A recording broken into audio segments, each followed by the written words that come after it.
travelers from every corner of the world a very warm welcome. The Abyssal Dragon has risen at last. Forget your savings plans. Durin just arrived to burn everything in his path. This character is pure hype, the embodiment of Teyvat's darkest lore, and he's about to shake the entire meta. Today, there's only one real question.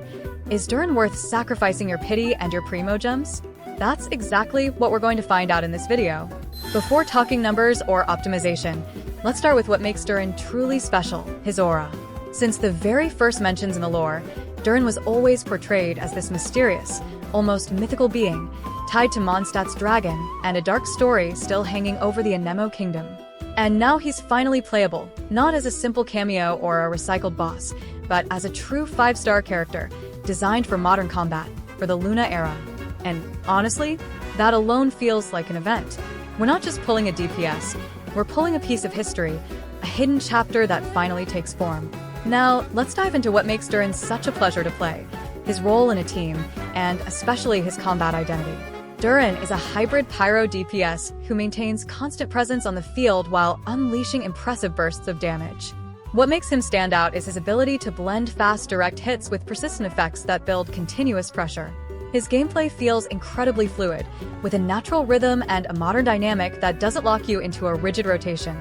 The core of this fluidity lies in his dual form mechanic, triggered by his elemental skill, Echo of the Abyss.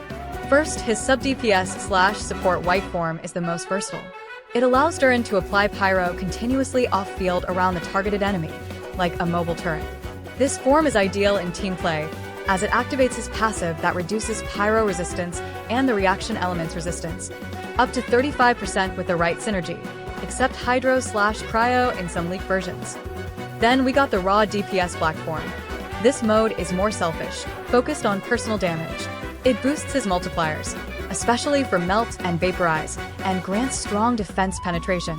Now, let's talk about his elemental burst, Eternal Flame. It's a powerful Pyro burst that lets him switch between forms or maximize a damage spike. It works best around 2,500 attack to fully benefit from his passive. In short, Durin isn't just another DPS, he's a hybrid DPS with an evolving mechanic that rewards understanding his kit. Which brings us to the burning question every Spiral Abyss player asks, is Durin strong? And more importantly, is he strong in today's meta? Tests, simulations, and theory crafter feedback all point to the same conclusion. Durin is solid, very solid. He combines stability, versatility, and consistency, which allows him to stay relevant even when the Abyss favors other archetypes. He doesn't depend on a single support or a fixed combo, and he benefits from almost all universal buffs. And that's what separates a gimmick character from a meta-resistant powerhouse built to last.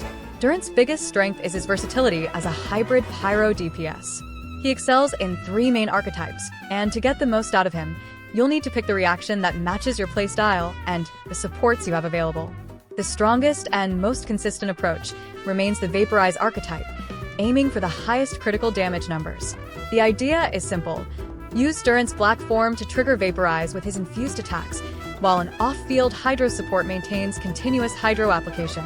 His best team for this playstyle is Durin, Furina, Xianyun to buff plunge attacks, and Bennett. For maximum optimization, aim for a high crit ratio and lots of elemental mastery, especially when paired with Bennett, to push his Vaporize damage to devastating levels. However, if Vaporize brings reliability, Melt offers the highest raw damage ceiling. The goal is to use Durin's black form to hit enemies already affected by Cryo, ensuring Durin is always the trigger of the reaction. The best comp for this is extremely burst-oriented. The Ganyu support team, featuring Durin, Ganyu for her continuous off-field Cryo burst, Bennett, and often Zhongli. But maximum optimization for Melt requires extremely precise Cryo application management. Durin needs a top-tier build focused on attack and crit damage to fully exploit Melt's naturally high multiplier.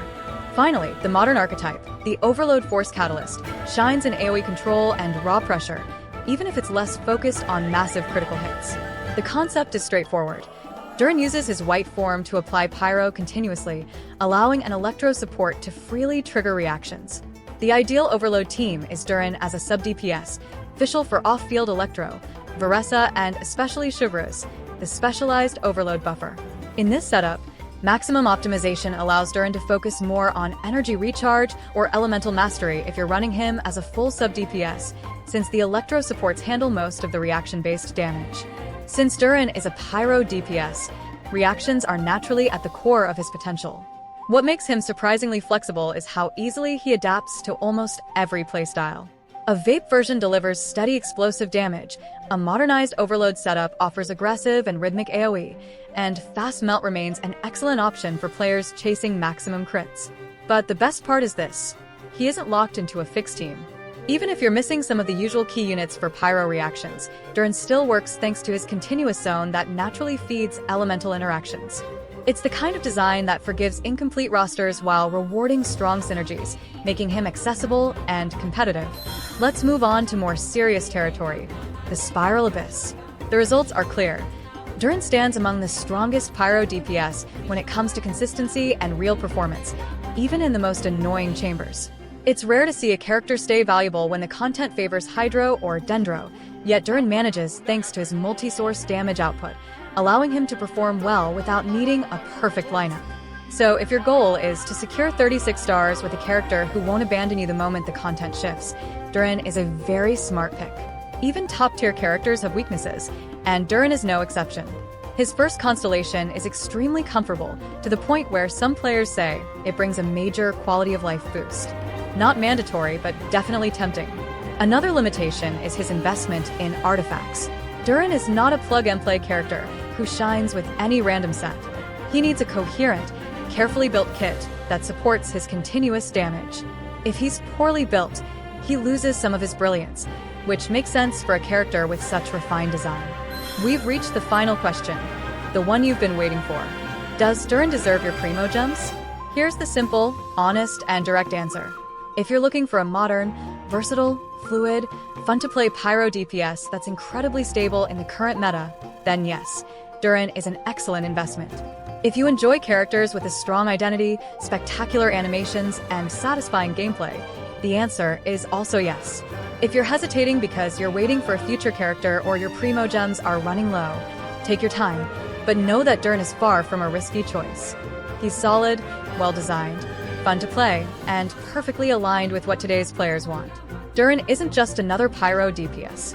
He's a symbol, a long-awaited piece of lore, a modern gameplay experience that fits naturally into the meta, and a character capable of appealing to both tryhards and casual players alike. If you decide to pull for him, don't feel guilty. He's more than worth it. And with that, thank you for following this analysis. Let us know in the comments if you're pulling for Durin or saving for someone else. Don't forget to like, subscribe, and most importantly, enjoy your adventure in Teyvat. See you soon for the next Genshin Impact video.